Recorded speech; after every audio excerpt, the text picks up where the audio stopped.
So thrilled to have with us today two incredible guests. First is Dr. Jane Muir. She's a nutrition scientist and dietitian with over 25 years of experience in the area of nutrition research.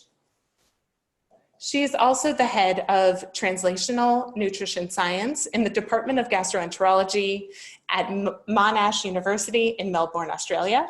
Her research has focused on understanding the role of indigestible carbohydrates in the health of the gastrointestinal tract.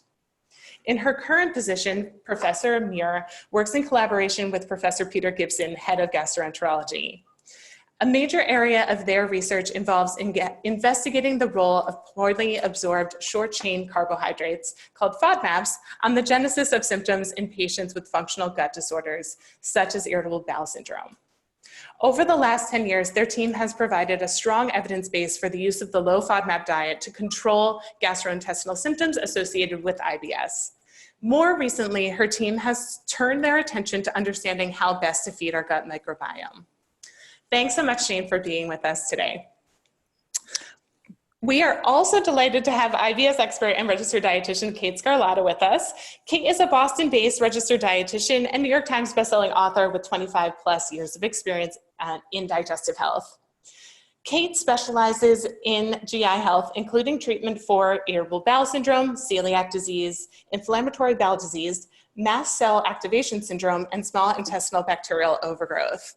Her passion is to educate dietitians on gut health topics, as well as patient advocacy via her I Believe in Your Story campaign, which we hope you'll all participate in April. Jane will kick us off first today to discuss the basics of the low FODMAP diet, as well as take us through the research that supports its use in patients with IBS. Thank you so much, Dr. Muir. I'll let you take it from here. Thanks so much, Melanie, and I want to thank you and Epicured for giving me the opportunity to chat. And today I'm calling from Melbourne, Australia. It's about 8:30 a.m. in the morning, and I just made it through some terrible traffic jams to get here on time, so I'm terribly relieved to get here on time, and I'm delighted to share the stage with Kate, of course, I've known for many years. And today we're going to really give a bit of an overview about FODMAP. I'm going to give a bit of the history and some of the science, and really some of the areas that the FODMAP diet is now being used in. So, okay, can I have the first slide? You have to click share. Oh, I've got to click share. Sorry, me and technology.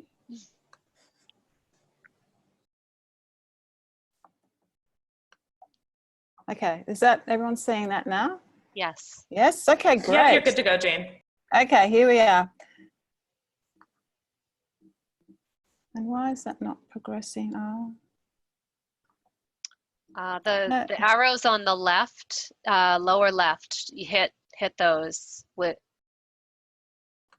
Oh, okay, right. Sorry. Yeah. Okay, I'm doing it on my computer. Sorry about that. Clinical glitch here.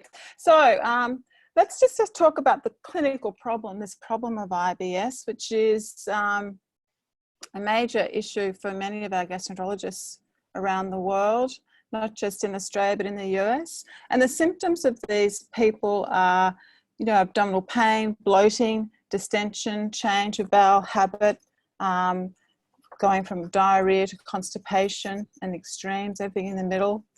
It's the most common gastrointestinal complaint in our community. 10 to 15% of our community are affected by this condition.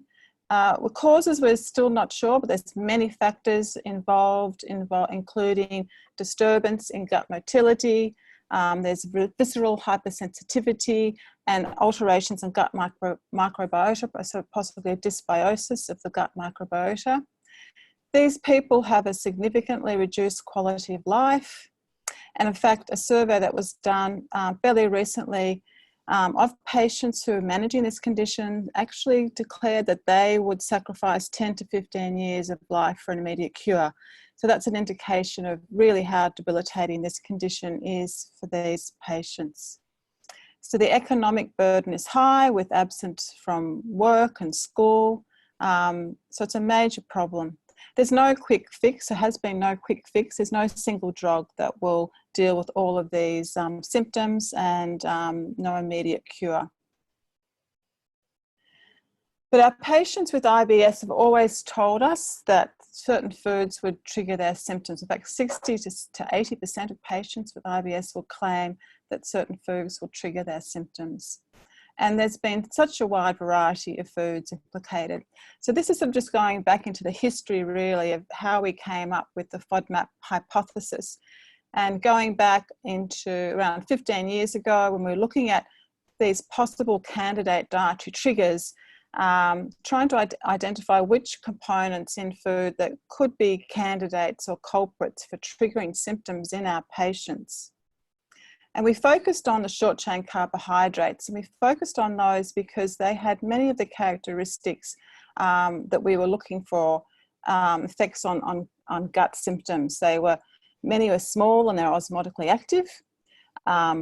They can be slowly absorbed along the small intestine, again, osmotically active, and they can be rapidly fermented in the bowel to produce gas. And they were known, many carbohydrates, short chain carbohydrates, have been known to do this for many years in healthy people.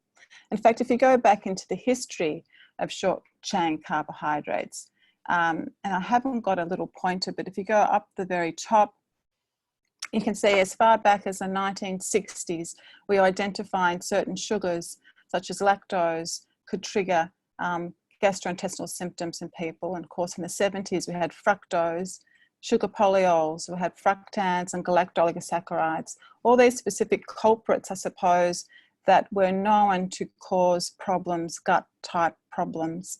And essentially, if you travel down that graph down to the green area, you can see how many of these were distilled into sort of lactose-free or specific diets, if you like, the lactose-free diet. We combined fructose and sorbitol-free diets. We have fructose and fructan, the fructose malabsorption diet, and just avoiding windy foods. All these diets have been explored over the past few years. The FODMAP hypothesis or concept really is the umbrella term that draws in all of these sugars together under one term, so that we consider all of these potential triggers together. So the FODMAP hypothesis really draws together a lot of knowledge that we already had about these specific carbohydrates. So FODMAPs, what does it stand for? The F is for fermentable, O for oligosaccharides, D for disaccharides, M monosaccharides, and P polyols. The oligosaccharides include fructans, FOS, and GOS, found widely in onion, garlic, and wheat and rye and legumes. The disaccharide, of course, will include lactose, found in dairy. Monosaccharide includes fructose, such as honey, apples, some fruits, some vegetables. Polyols, mannitol and sorbitol. Mannitol seems to be found in vegetables, sorbitol in fruits. And these FODMAPs are found naturally in our diet. They're naturally there in many, many foods. So how do the FODMAPs trigger gut symptoms? We know now from some really nice mechanistic studies that there are two main actions of how these FODMAP trigger symptoms. They because they're osmotically active, they can draw fluid or water into the small bowel, and this is a really nice work that is done by the group in the UK. And that this is an MRI showing fructose actually, and the white, you see that at the small intestine there, the white area is actually water being absorbed into the small intestine. So that just shows that osmotic activity, and it's the fructose and sugar polyols particularly are good at this osmotic activity. And the other action, of course, is production of gas. And here's some work done by our group actually showing a low and high FODMAP diet, if you like, with the amount of gas from breath hydrogen produced over the day. And fructans and galacto-oligosaccharides, of course, are particularly good at this. In addition to these effects, the presence in our patients of this extreme visceral hypersensitivity, so they're just extremely sensitive to the distension and bloating of the gut, and they really do feel pain and discomfort from this. So what about measuring FODMAPs in foods? And this is an area that Monash has been involved with for over 15 years now. And we actually established the cutoff levels so they could study this area in detail. We'd established sort of cutoff levels of how you define, if you like, what a low FODMAP food is. And this is the criteria. It has been published. And basically each food to meet our low or green criteria needs to meet these sort of cutoff levels for all the different FODMAP sugars. And this is on a per sitting basis. But you can have a number of serves of these green foods per meal, and the upper limit for a whole meal is around about 0.5 FODMAPs, excluding lactose, per meal. And we use these cutoffs in all of our studies to show the clinical benefits of the low FODMAP diet in our patients with IBS. We've used our composition knowledge, of course, to, you can see from this figure here, to show really how FODMAP levels vary so much around from food to food, from different food groups.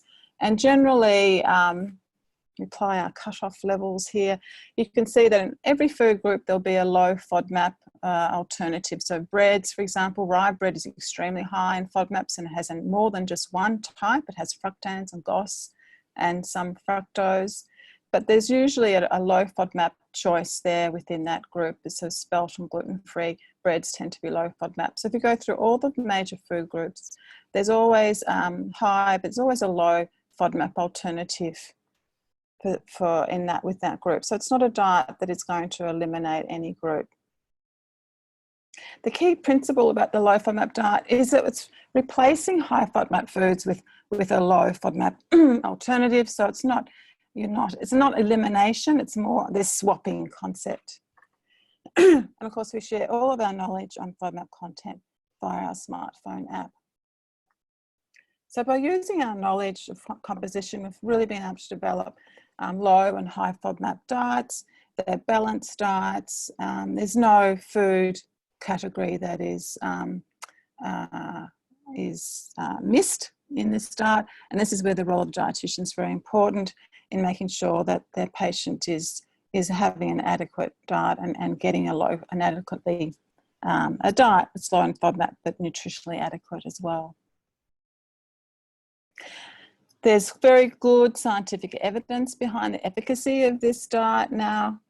This was the first study that we did by Emma Helmus here in Australia to show the benefit of low FODMAP diet, and that was compared to just a typical Australian diet.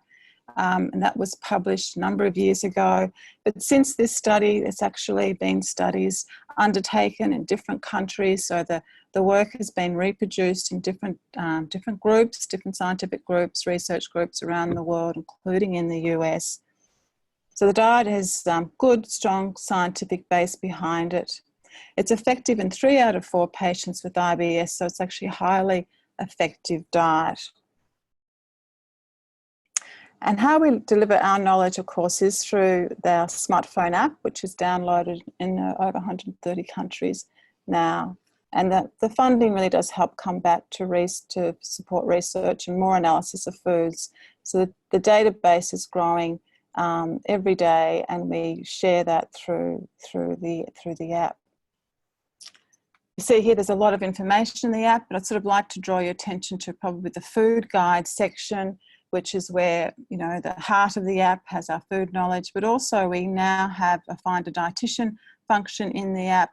We are training dietitians on the diet around the world. We have dietitians in many countries now learning about this diet, and patients can find them through the app now, which is terrific.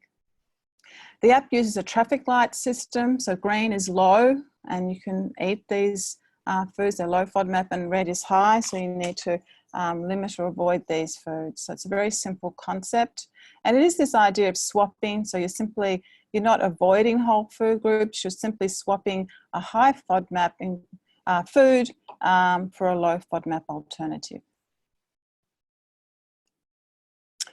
In the food guide section, you can see here that we're using the traffic lights to show what's high, but we also, it's most important, it's a very dose-dependent effect, so that it's the amount of these foods you're eating. So we also, most importantly, provide the serving sizes of that particular food. And sometimes even a red food has a green safe serve. So here's an example of avocado.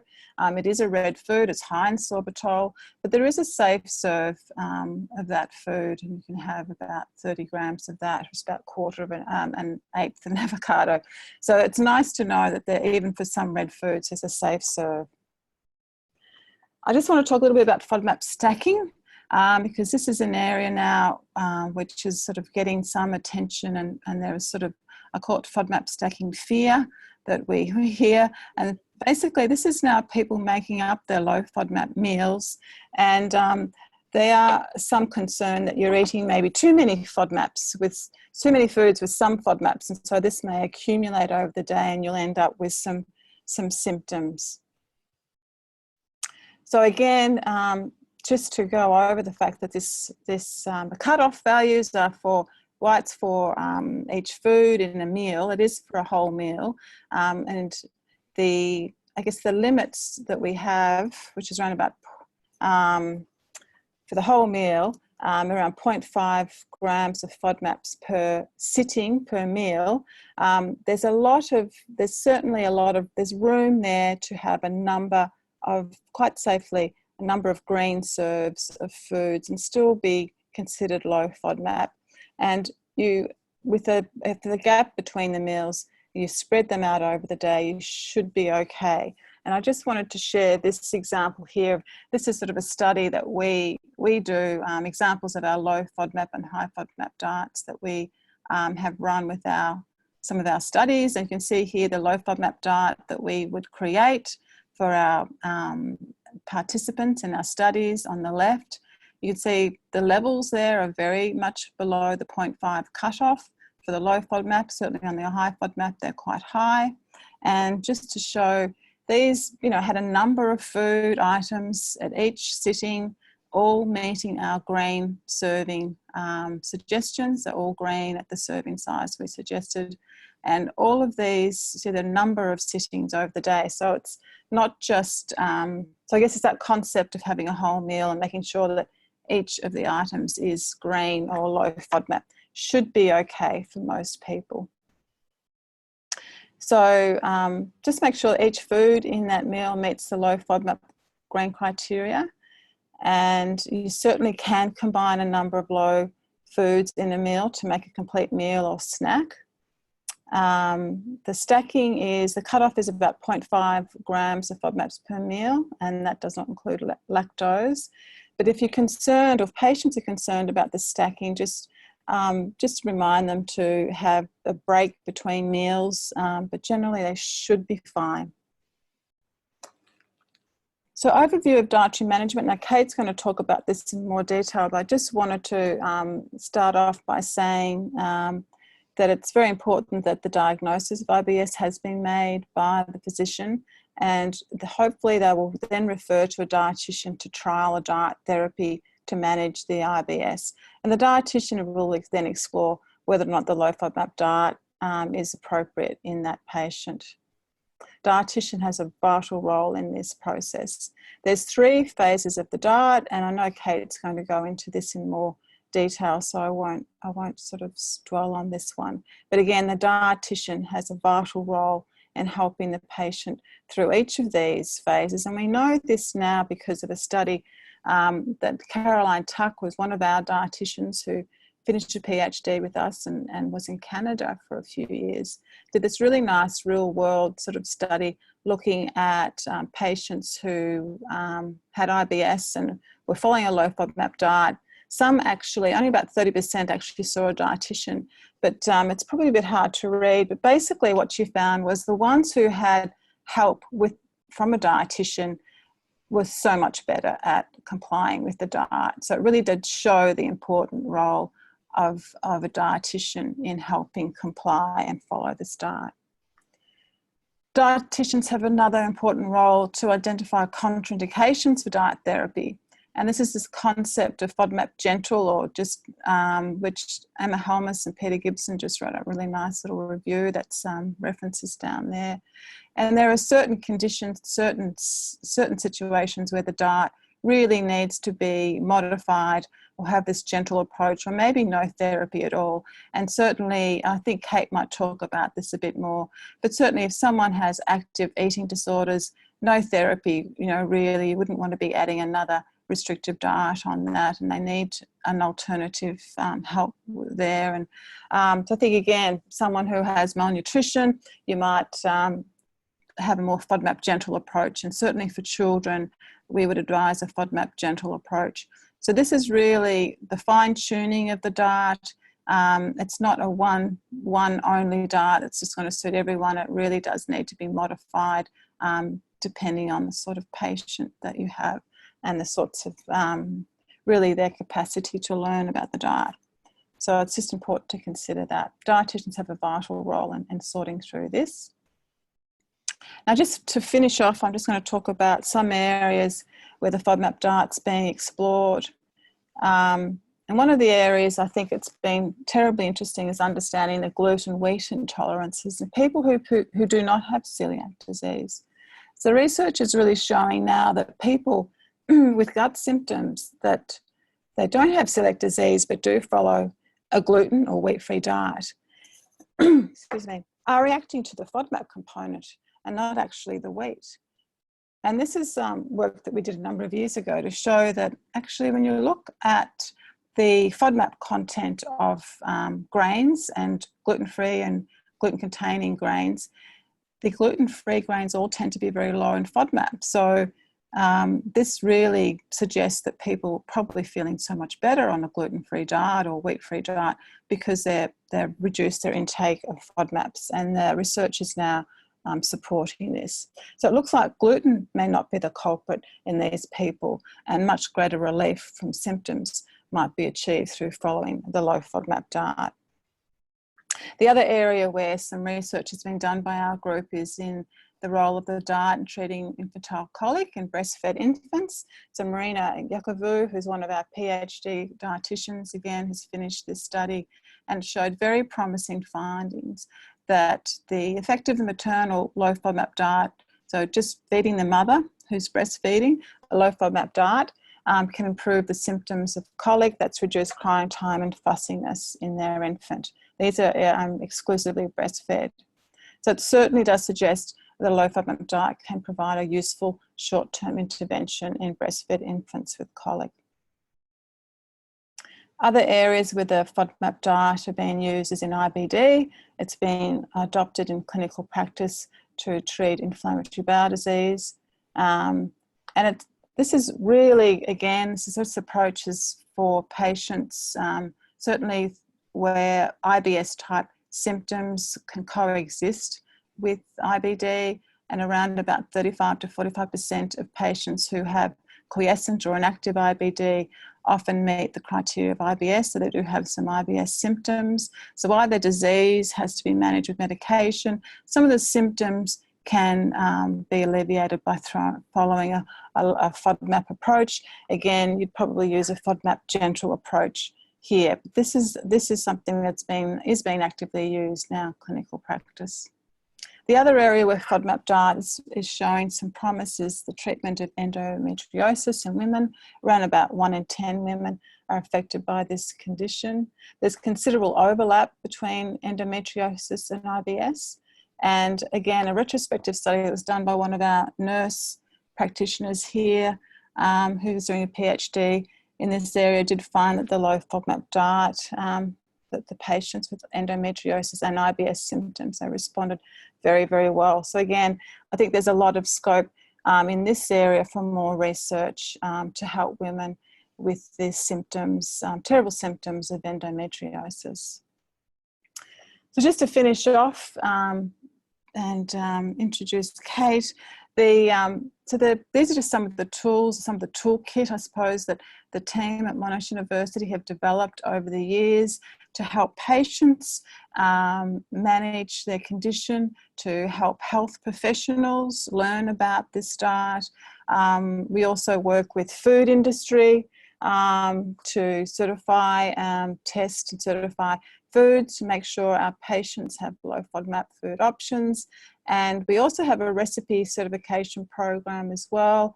Again, that sort of, we help people who have recipes make sure we're not getting this FODMAP stacking problem, which seems to be an issue, so that we can have recipes checked through our databases as well. So we are working to help and provide all the tools that you need to implement this diet and for the patients to be able to follow that. So that's it for me. So thank you. And I think it's over to Kate. Okay, thanks, Jane. Do I press stop sharing? I think they're going to just give it to me. Okay, good. Right. Just pass the controls over to Kate. And thanks so much, Jane. That was super interesting. And I'm glad that you touched on FODMAP stacking as well, because I think that's an area of concern and kind of difficult for us to talk about with our clients as well. Yes. So from here, I'm going to pass the controls over to Kate Scarlata. Okay. Through okay. Sorry, guys. Of course, my computer is up. Are you freezing up? It's giving me this message saying that I am short on storage for some reason. Wait a minute. Sorry. So I might have to just discard that. Okay. So you're good. Okay, good. All right, so hi everyone, here we go. I'm going to talk a little bit as a dietitian and also interject some personal experience. Having had a 6-foot small intestinal resection, I definitely am sensitive to FODMAPs myself, and although my diet can be fairly liberal, have incorporated this science into my life, and it's really made quite a difference in my quality of life. So I'm very grateful for the work at Monash. Here are my disclosures. So food intolerance in general, as dietitians or GI practitioners, we know it's pretty common. And, you know, you can see food intolerance coming in the form of carbohydrates, whether that's FODMAPs, fructose, or lactose.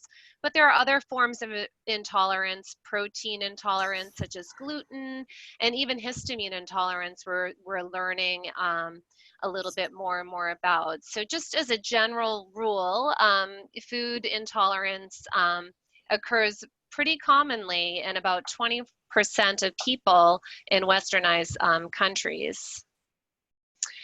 So this is a study that just really provides some insight into patients' experience related to food and IBS symptoms. This was looking at a survey study done in about 200 IBS patients, and what they found was 84% perceived any food that they ate triggered their symptoms. And the next sort of culprit food were the carbohydrates, where 70% of this cohort found that carbohydrates were a trigger. And of course, that's where the FODMAPs would lie. Again, we all know they're carbohydrates, and it's a form of carbohydrate symptom trigger. I also wanted to just touch upon this because this study, I just particularly like this study looking at the concept of shared decision making for our patients. This was a small study, well, it wasn't small, it was a 217 individuals with Rome 3 criteria. The majority of them were female. But what they did was they provided the IBS patients with different types of therapies to think about for their treatment of their IBS. Anything from an elimination diet to low FODMAP diets to hypnotherapies, medications, antidepressants, peppermint oil. And they asked the patients to choose their top 3 valued options after they read about them and learned about them. And you know, more than, you know, the majority of them, first of all, wanted holistic options. So we know that patients are very interested in this approach. And 46% were interested in the low FODMAP diet, just revealing that patients do want holistic approaches and that the low FODMAP diet is one of the therapies that is valued for patients. But what I also found was interesting in this study is by offering these range of options and allowing the patient to be part of the decision maker after evaluating all of these different potential therapies to try, their quality of life scores improved by almost 14%. Their time with the GI doctor decreased, and there was a reduction in colonoscopies. So again, just the importance to involving the patient in the decision making is, I think, really an important message.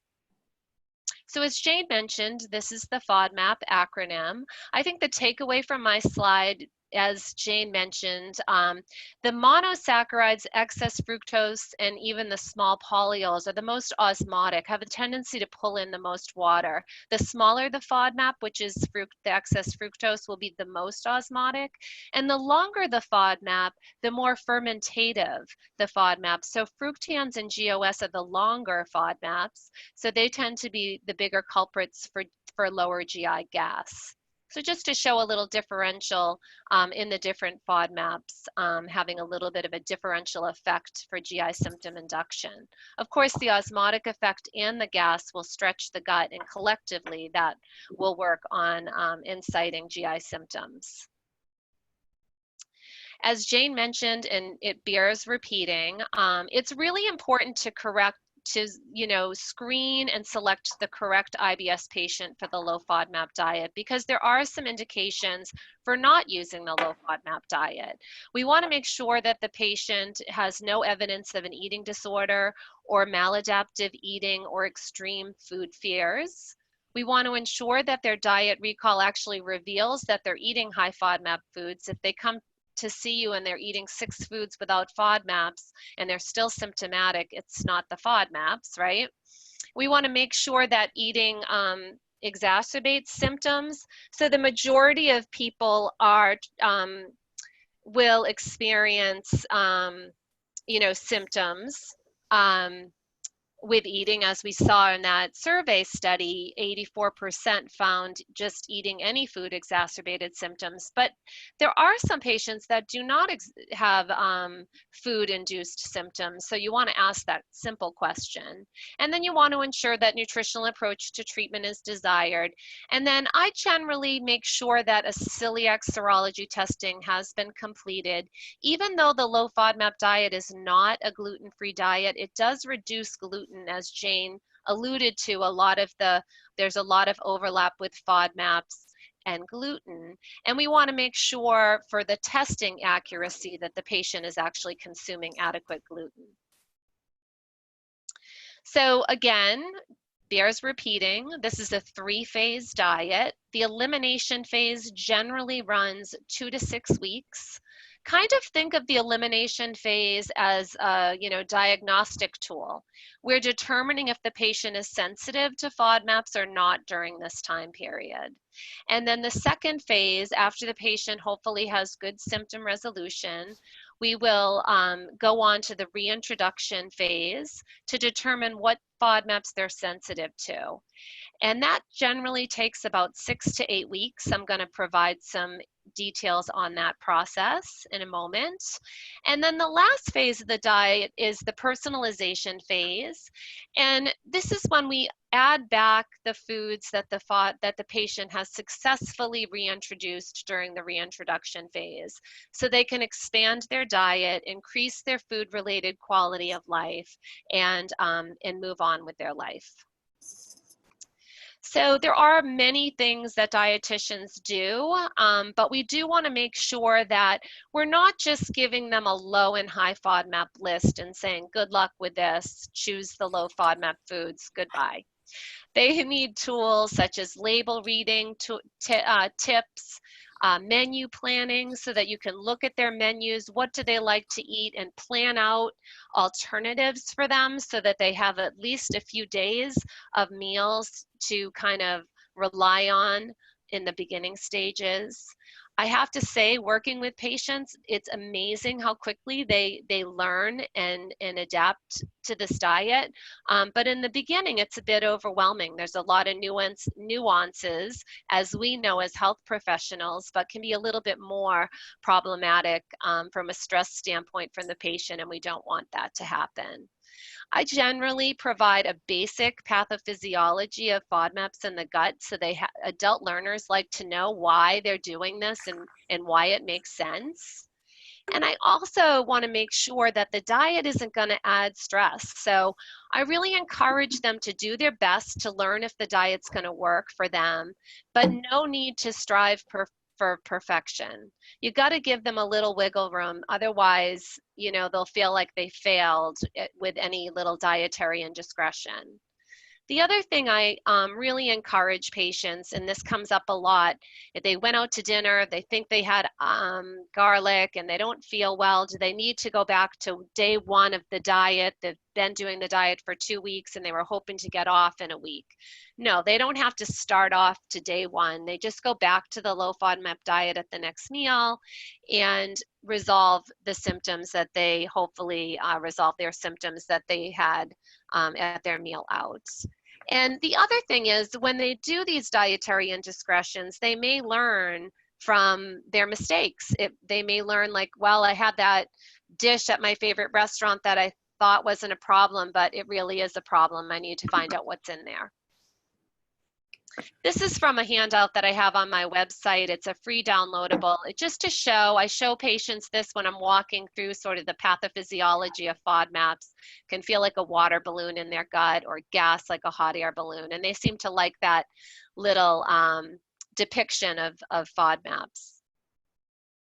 Again, the app is really your best resource for learning about. Monash University has done an outstanding job with the Monash University Low FODMAP Diet app. It is the best in class of all the apps that are out there, and it is updated with state-of-the-art information. So it is your go-to. So I won't belabor all of these excess fructose foods, etc. But it is good to get your hands around what is low FODMAP and what is high, certainly, so that you can talk the language when you're instructing your patients, and it can roll off your tongue a little easier. For US dietitians, I often use this low FODMAP grocery list. It's just provided with a number of products that do not contain FODMAP ingredients, and they have worked really well in the last 10 years that I've been doing this diet in practice. This list hasn't been around for 10 years, but most of the food products on it have been around in previous editions of this list. So it's a supplement for patients. Some people like, you know, hard copies and not apps, and this is just an easy go-to sheet, and it's free for download on my site. The other thing that's very important when we're instructing patients on the low FODMAP diet, obviously, is not to lose sight of Nutrition 101, and we want them to have a balanced plate. So I'm always talking to my patients about, you know, where's the grain, where's the carbohydrate with fiber, what kind of proteins do you want to add to that meal, what are some healthy fats that you like, and have a list of them so they can kind of pick and choose and really work on not only managing their GI symptoms, but also ensuring that they're getting adequate nutrition with a variety of produce and suitable low FODMAP fruits. Living in the service area, I can tell you I've recommended Epicured foods to patients that don't really want to get into the nitty gritty of making all of their meals, so they will order and supplement using Epicured pre-made meals that can be sent to the patient's home.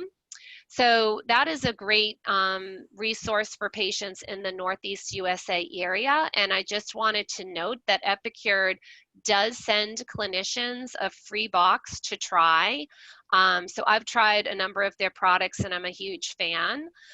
So that's just one option if it's appropriate for the patient. And then there's a number of certified low FODMAP foods for patients to sub in for their favorite foods. So Monash University does the certification for FODI foods. So they have certified many products from ketchup, salad dressing, seasonings.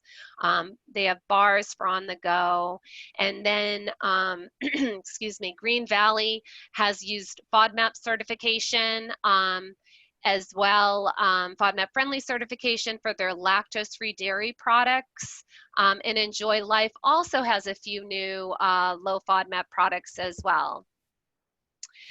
So this, as you can see here, is the Monash University Low FODMAP certification. And on the salsa container, you can see very small, this is a FODI food salsa that's delicious, the low FODMAP certification as well in the corner. And that just gives patients a nice little security, they feel trust in the product in the beginning, especially when they're trying to navigate the whole diet. Okay, so here's a few swaps that often come up. You know, patients sometimes will come in and say, are you kidding me? No garlic or onion? And first of all, I tell my patients, don't ever, grieve the loss of onion and garlic, because it's very possible you will get these back into your diet. But you can use infused oils. The FODMAPs do not leach into the water. FODMAPs are water soluble. So shallot oil or garlic infused oil are really great options for garlic and onion flavor. And then you can also use the green part of leeks and scallions for onion flavor, or chives. That works really well. But the garlic flesh, garlic powders and salts are high FODMAP.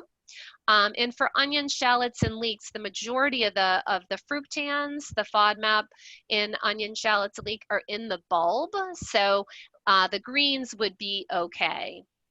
For legumes, you can try some of the, Monash has looked at a variety of different peas and beans. So again, I would look at their app to get some more details on this. But drained chickpeas and canned lentils tend to have less FODMAPs. And so using a canned product, there you can incorporate small amounts of canned chickpeas and lentils and remain compliant to the low FODMAP diet. Where dry beans or kidney beans tend to be on the higher end, it's really hard to fit those in during the elimination phase. For US-based followers of the low FODMAP diet or educators, King Arthur gluten-free all-purpose flour, Trader Joe's gluten-free blend, and Bob's Red Mill 1-to-1 gluten-free blend are good options to substitute for wheat flour in cooking. I'm going to talk about soy in a minute, so I won't belabor that. There are a number of milk alternatives. Of course, you can use lactose-free milk, but some patients prefer some of the plant-based milks, and Monash has done a good job at looking at a number of these. Macadamia nut, rice milk, almond milk, and some canned coconut are low FODMAP. Of course, cheeses, if they're hard and aged cheeses, there's minimal lactose, so those are okay. Cheeses that tend to have a little bit more, wetness to them, that is the way and has a higher lactose content, so we would not have them unless you chose a lactose-free variety. Just due to time, I won't go through all of these details here, but this would be some examples of some higher FODMAP meals and what I would possibly substitute for the patient. An example, I'll use the wheat toast with almond butter and apricot jam. I may opt, if the patient, you can have small amounts of almond butter, about a tablespoon should work for patients, but there's a little bit more leeway with peanut butter. So I might try a sourdough, slow leavened wheat toast and put the peanut butter and strawberry jam onto that. If a patient was consuming granola, yogurt and granola, chicory root additives are a common thing in the US. That adds a little bit of fiber and texture to the product. So we would choose a lactose-free yogurt substitution, such as Green Valley Creamery, and then use a granola that's made with suitable ingredients and no chicory root. One of the ones that I often use is Purely Elizabeth, the original ancient grain, with my patients, and they do well with that. A bowl of ice cream with pistachios might not be a good choice, but we do have lactose-free ice cream. For example, Beckin has a brand here in the US. For bars or little energy bites on the road, Fody Foods, 88 Acres has a dark chocolate bar, and Epicured has delicious energy bites that I love. So those are just some substitutions that you would walk your patients through to kind of look at their diet, where the FODMAPs are, and what are some other alternatives that they could utilize to reduce their FODMAP content. So in reading labels, I'm not going to get too micro with you today just for lack of time, but we want to, you know, avoid things that have a tremendous amount of wheat. Patients can have a couple crackers or a pretzel that would be low enough in wheat to be within the low FODMAP limitations, but certainly sitting down to a bagel or several, you know, few cookies made with wheat might be too much. So looking for wheat flour or rye and barley flours, those would be high FODMAP ingredients. The term natural flavor in savory foods can mean in the US onion and garlic, so you want to pay attention to that. And be on the lookout for chicory root. As I mentioned earlier, it's added to a lot of cereals and granola bars and even yogurt and kefir. And inulin and FOS is often added to probiotic supplements as a prebiotic and can be a problem for some patients. Small amounts of honey at the last ingredient is probably fine in a suitable cookie or item that you would buy at the grocery store. But if it's one of the first few ingredients, it's probably going to be high. And then agave syrup tends to be so high in excess fructose, I would be careful with that. Onion is really hidden everywhere, so be careful. There's a number of products you want to kind of alert your patients, from salad dressings to marinara. Even just plain simple diced tomatoes often have added onion. And then there's, of course, a number of spice blends that add onion automatically, so you do want to alert your patients to that as well. Here's a little nuance that we see with FODMAPs and in soy, for example. High FODMAP soy examples would include soy flour, whole mature soybeans, and silken tofu. Silken tofu is kind of congealed and just kept together, so the FODMAPs from the soy remain. While edamame is an immature form of soy and tends to be low FODMAP, in firm tofu, the protein in the soy is curdled, and the liquid part where the FODMAP, the water-soluble FODMAPs, are drained off, so it's actually low FODMAP. Soy sauce and soy lecithin have small amount, have no FODMAP, so they would be suitable for a low FODMAP diet. So when we do the reintroduction phase, we're going to test one FODMAP subtype at a time. So we're not testing if a patient can eat an apple, but rather if they are triggered by lactose or triggered by excess fructose in the diet. So we're going to choose that food that only contains that FODMAP. We're going to consume a food amount that represents a normal intake. I'm not going to try to have them eat a whole garlic head of multiple, cloves of garlic. We're going to maintain the low FODMAP diet while they're on the diet, and the patient can record any symptoms they experience. And we're going to use, I typically use the same food for 3 days with incremental amounts. So if I was testing lactose, I would start with a half a cup of milk, and then on day 2, I would increase that to a cup of milk, and then on day 3, I would increase it to a cup and a half of milk. For honey, I might start with 1 tablespoon of honey. On day 2, I might go to 2. On day 3, they may never have 2 tablespoons of honey, and we would just maintain it at 2 tablespoons. And again, for saving time, I'm not going to go over all these different ones, but just to give you an idea, we're testing each FODMAP subtype. We test mannitol and sorbitol separately. As a reminder for patients, because sometimes they'll say, well, I just experienced a little gas bubble, is that a problem? It really isn't a problem. We're looking for a failed challenge that would result in noticeable and significant change in symptoms. And these symptoms may resemble an IBS flare or a return of symptoms that they were experienced prior to the diet. So just remind your patients that a little bit of bloating and a little gas is very normal for all of us. And they might have had a very calm gut on a low FODMAP diet, but that we just want to make sure that they're not really troubled by reintroducing the food rather than have a little gas or a little bloating. We reintroduce FODMAPs because there has been some studies that suggest that the low FODMAP diet does reduce some probiotic bacteria in the gut. One study showed a little increase in pH, which may possibly allow pathogenic microbes to grow. But the reality is we really don't know if this is a negative thing for IBS patients. But to be cautious, we want to make sure that they're eating the most liberalized diet as possible as we learn more and more about the effect of the diet if there is truly any negative health outcomes due to the diet. So the more liberalized diet is the way to go anyway for patients in their food-related quality of life. Interestingly, though, there have been a couple studies that have seen the low FODMAP diet result in increased gut microbial diversity, and that's been associated with a positive change. So based on the gut microbiome literature that continues to mount. So we really don't know. The reason we do it is really to, do no harm and make sure we're doing the right thing by patients.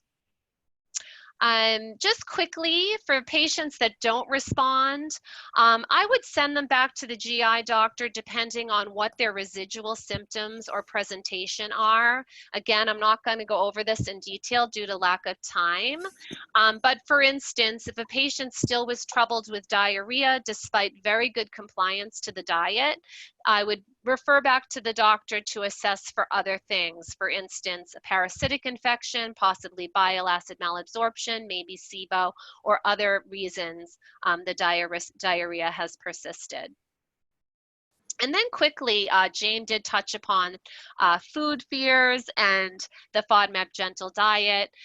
There is a new diagnosis of called avoidant restrictive food intake disorder. This is a diagnosis of eating or feeding disturbance that may occur due to fear of adverse eating consequences, such as digestive distress. Individuals with ARFID do not have a distorted body image and their weight may be within normal limits. However, their food fears impact nutritional status. They can lead to weight loss. They can manifest in psychosocial impairment. And so this is an area that all dietitians and health professionals that work with IBS patients be aware.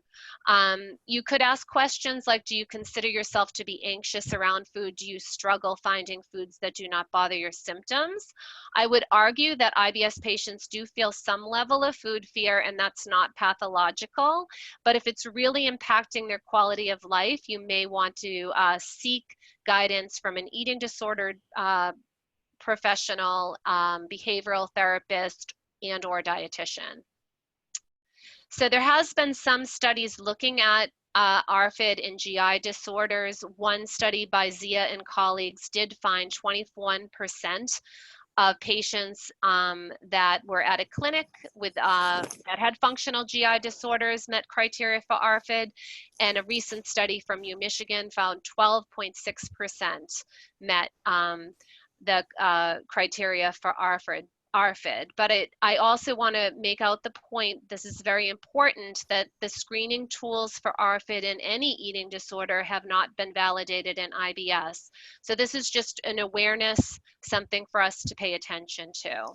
And briefly, to talk a little bit about when we might not do the full low FODMAP diet versus employing more of a gentle approach, the FODMAP gentle approach. This article, I'm not going to go over this because you can find it in the article cited below. Controversies and Reality of the FODMAP Diet for Patients with Irritable Bowel Syndrome is a fantastic article by Emma Halmos and Peter Gibson, highly recommended. And it introduces this low FODMAP gentle approach, which in the US we have been using. We often say we're going to cherry pick out the highest FODMAP foods in the patient's diet rather than going into the full depths of the low FODMAP diet. So this is really a diet approach perhaps for children, perhaps for elderly, perhaps for people that don't have funding to, get all the foods necessary to change their diet. And we're really only restricting the highest FODMAP foods in the patient's diet. And it's best to really do this by assessing by a 24-hour recall and food frequency. But, for instance, this would be an example of the foods that we would restrict utilizing a FODMAP gentle diet. But of course, we would personalize it to the patient. And last, I'll just end, and I know we're wrapping up. Really, no need to go into detail. Dietitians, we know, will make a difference in the patient. That Caroline Tuck's study just points to it, that we can help patients with the diet to make it easier and they can be more adherent to it. Please screen for maladaptive eating or eating disorders prior to instructing a patient on an elimination diet. And the goal of diet therapy is to decrease stress and increase quality of life, not increase stress levels. So bear that in mind when you're educating your patients. And if you're going to Fancy, we are going to have a meet and greet. So stay tuned for an invitation from Epicured. And I'll leave it there, and I'm happy to stay for questions because I know we ran right to time. Thank you, Kate. And yes, I know that we are just at time right now, but I think it's still valuable for us to have a Q&A session at the end of this, just because it's so valuable to have both of you to